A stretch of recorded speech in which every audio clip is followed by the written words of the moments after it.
I mentioned this for Aquarius, and I feel the need to mention it for you guys as well. You know, we are shifting away from Virgo season into the sign of Libra.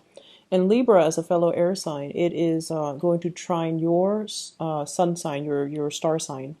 And what it does is that if things have been stalled during the Virgo season because people are over analyzing situations or you're over analyzing situation, and if you're like being extra careful with the things that you say and the things that you do, I feel like the Libran energy is going to free up channels of communication. It's going to allow you to attract a lot of attention. It's going to allow you to shine in a work environment, and it's also going to allow things and communication and decisions to be made and be smoothed out in a lot of areas of your life. So the energy is a lot more conducive for free flowing energy, communication, decision making. Everything is going to seem like it's in clear focus, so you're not going to be second guessing yourself. As well, wishes being answered is the message I'm getting here with this love reading. And I feel almost like, this is like the twin energy, inner conflict coming out for the love reading. So what I feel is you've been hoping and praying for some major, major change in your life, in your love department, okay?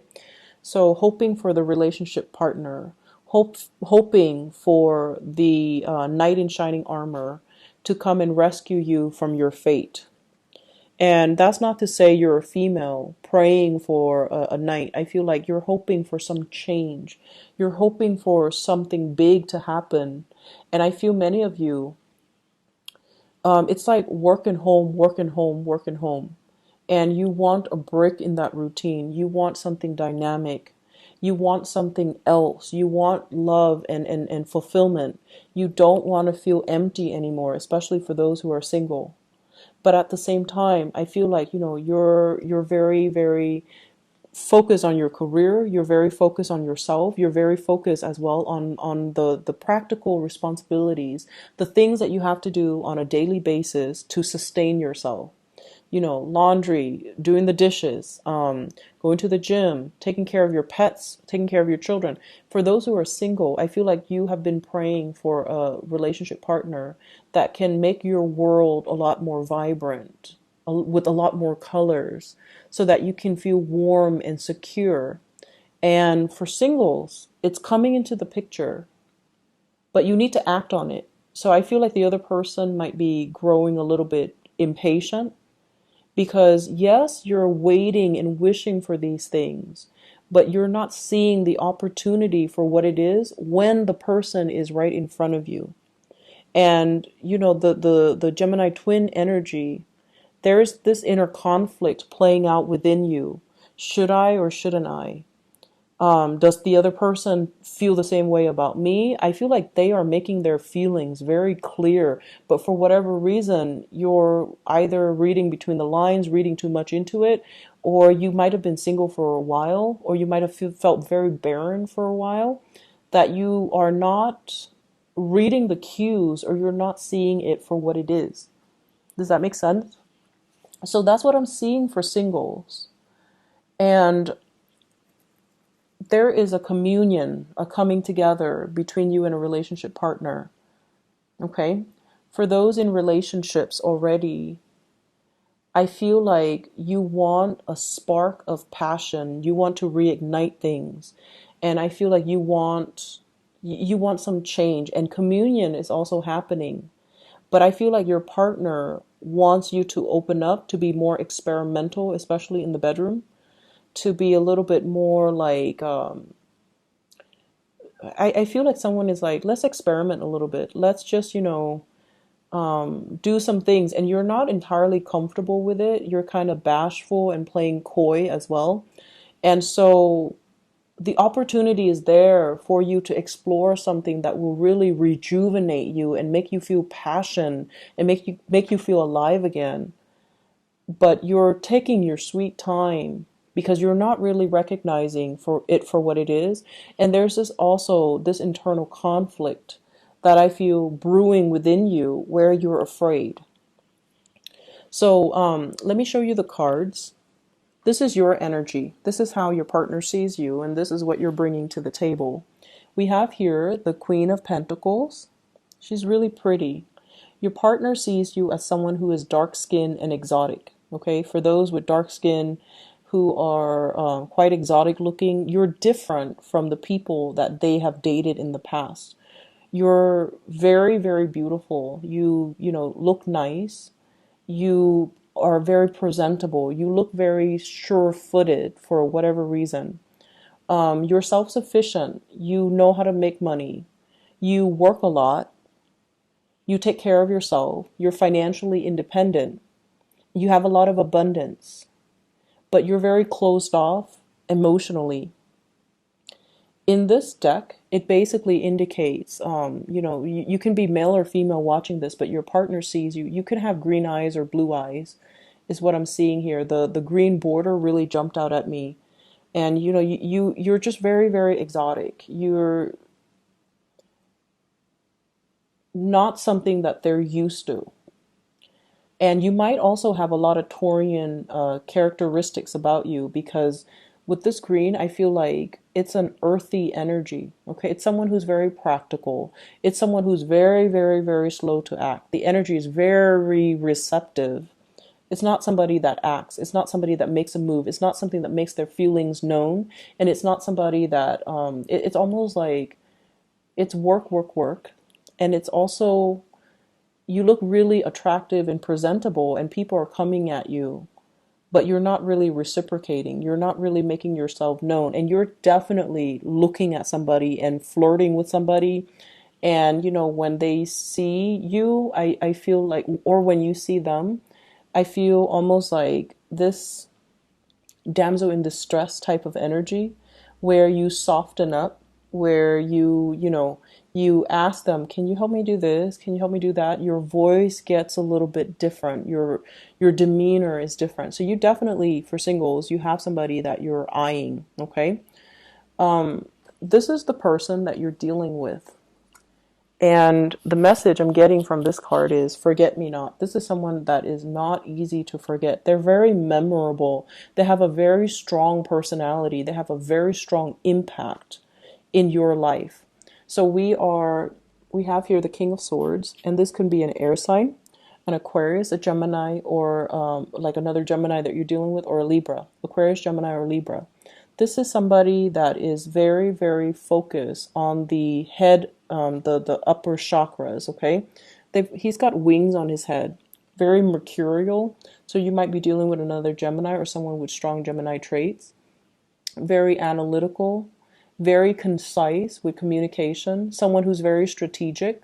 They plan things out in their lives, and they execute plans that they spend a lot of time, on, okay?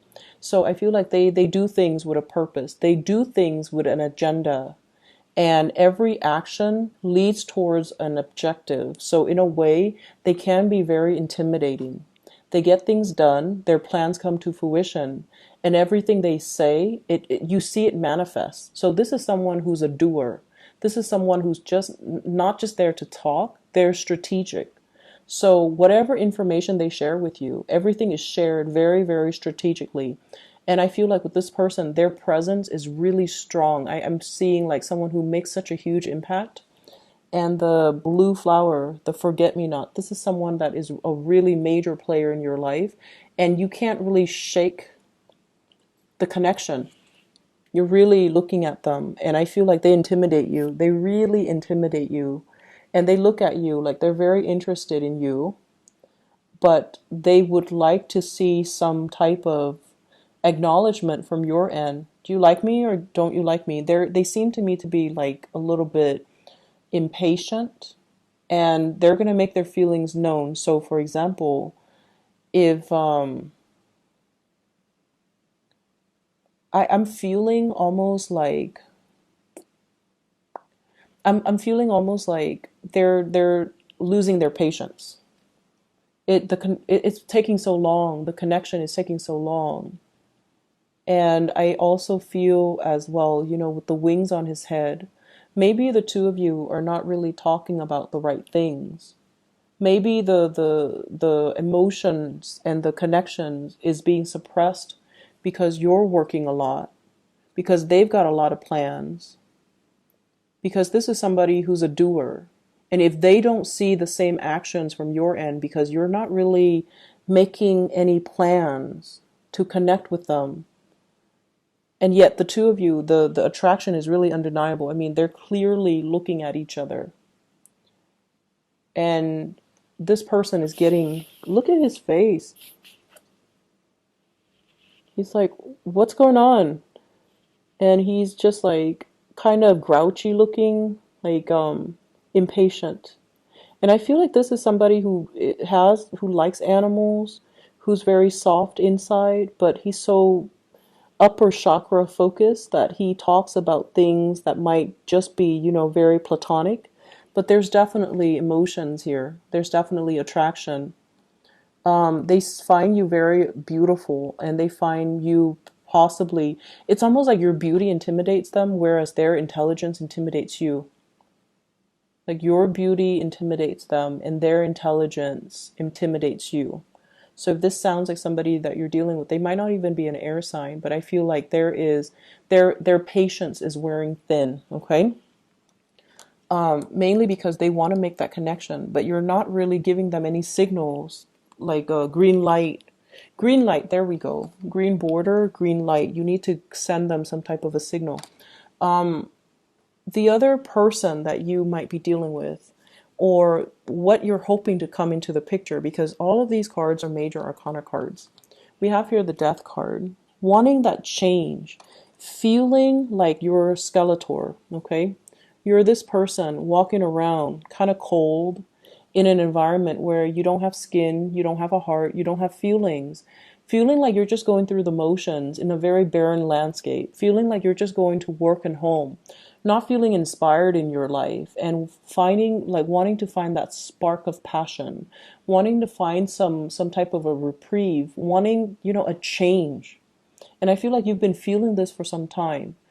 And you have a partner that's coming into your life that's going to bring all of that with the Judgment card. The Judgment card is contact, communication. You've been waiting and praying for something for quite some time. And this is why I mentioned many of you wanted a new start for a very, very, very long time, because the status quo is not working anymore.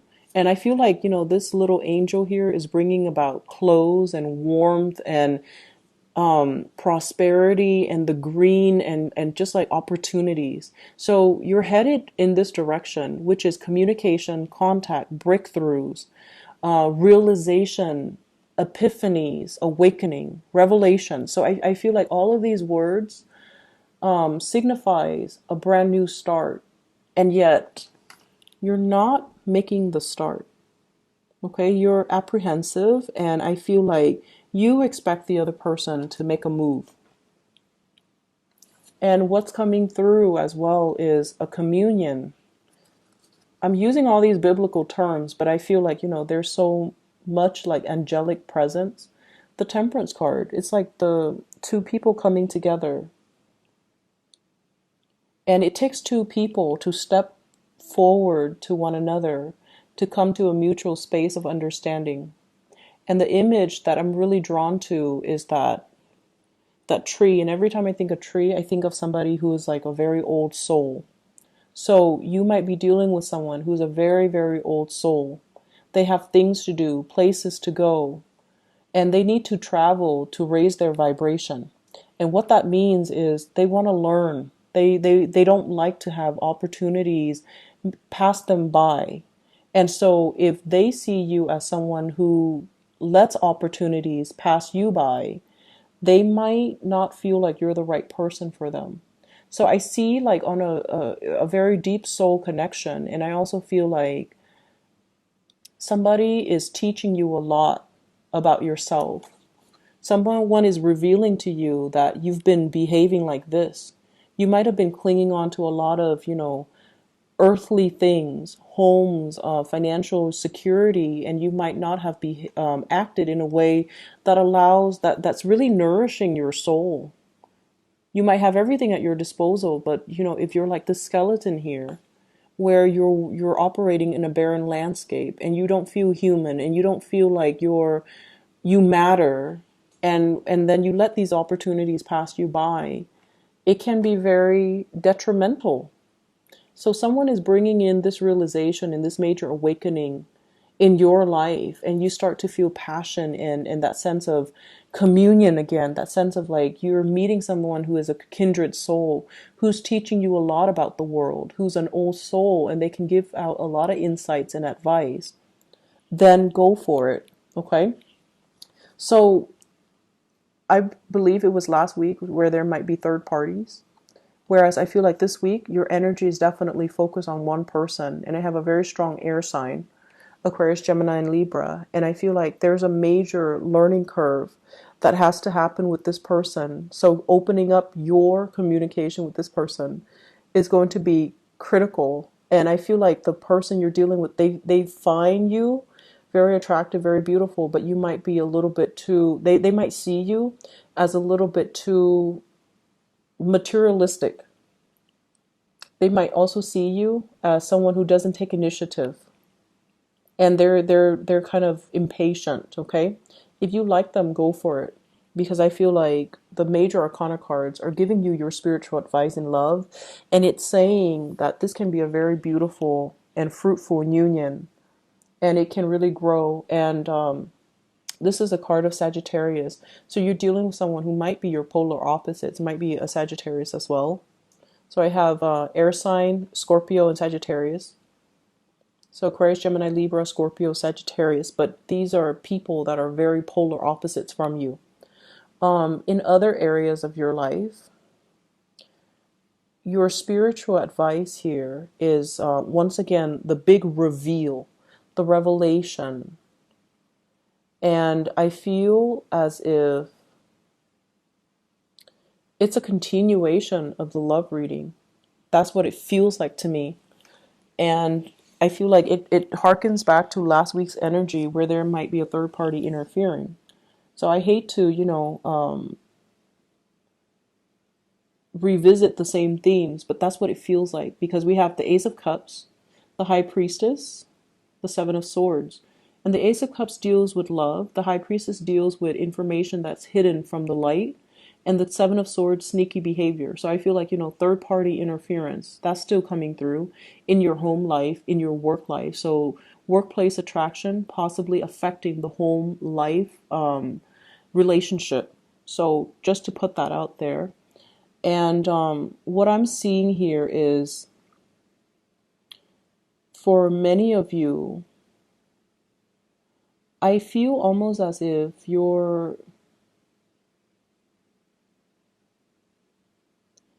there is like a big revelation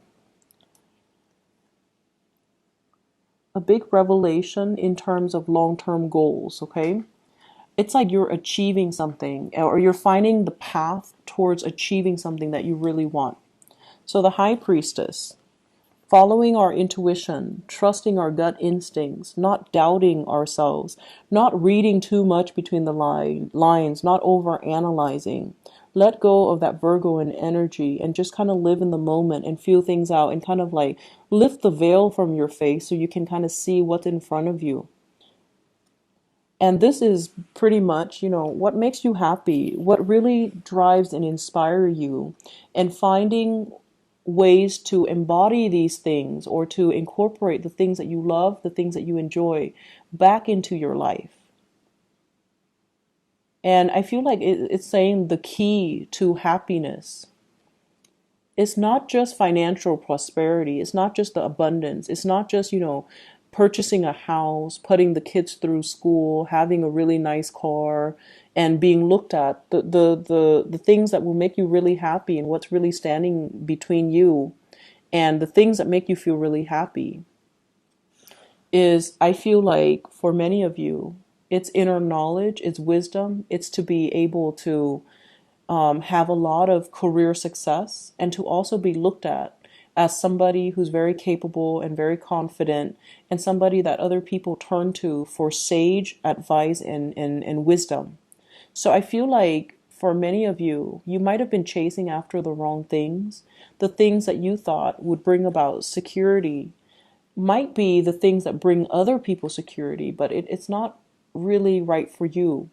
And so the universe is really urging you, really figure out and really ask yourself, what is it that makes me happy? And what you need to do in your life to incorporate these activities that can make you happy. So it's not just work and home, work and home. It needs to be a little bit more robust, and it needs to be a little bit more like soul fulfilling. So I feel like many of you are getting to a point where you want something to nurture, or you want someone to nurture you, or you want something to spiritually and emotionally nurture you. And you're going to be able to come to that realization here if you are able to achieve this financial stability first, so that you're not constantly, worried about finances and expenditures, and then be able to focus on love and relationships. And I have as well the Six of Wands. This is like career success and accolades. Okay. This is pretty much getting ahead in life, having a wide following, getting a lot of recognition, and being able to lead the way, having people trust you enough and respect you so that they can follow your lead, and they can, come to you for advice and for consultation. And we also have as well the Seven of Swords as well as the Six of Wands. The sword energy can be a little bit problematic in that we step over other people in order to get ahead. Okay, so it's sort of like, I feel like for many of you in the work environment, figuring out, am I really happy here, or do I need to make a change? Am I really happy with the cutthroat environment, even though I'm making so much money at this job? Is the cutthroat environment worth it? Or should I find a more harmonious place to work? And I feel as well, it's sort of like somebody stepping over somebody in order to achieve, in order to get ahead. And you're seeing it and you're not liking it. So there are just huge things about, how do we find emotional fulfillment? What's right? What's morally like the right thing to do, as well as things that we need to kind of incorporate into our lives so that we're not feeling like this, like life is barren, and that the work environment is like, it goes along, it moves along, but you're not feeling inspired. So finding that inspiration possibly in the work that you do, changing your job, or even finding that inspiration through other avenues. It's like you're expecting one area of your life to fulfill all of your emotional needs. And as a Gemini, that's nearly impossible. You need to have other things going on. You need to have friends. You need to have hobbies. You need to have family. You need to have, you need to be able to travel. You need to be able to take time away from work and, rejuvenate, go to a spa, get a massage, do like things that make you feel human and alive, and that you're worthy. Okay. So I feel like the need to get back to your creativity, that's also in line. Okay. So Geminis, I'm going to end the reading right here, and I hope the reading is helpful for you guys.